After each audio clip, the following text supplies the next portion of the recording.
There will be rain, there will be flood, there will be wind, but you still stand. You still stand.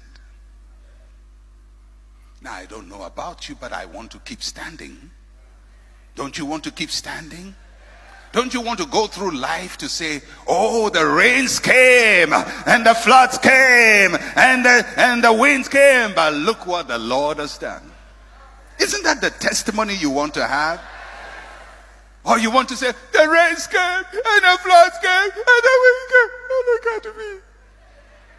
That's not how you want your story to end. You want to be able to say, oh, I took all the pressure, but I'm standing.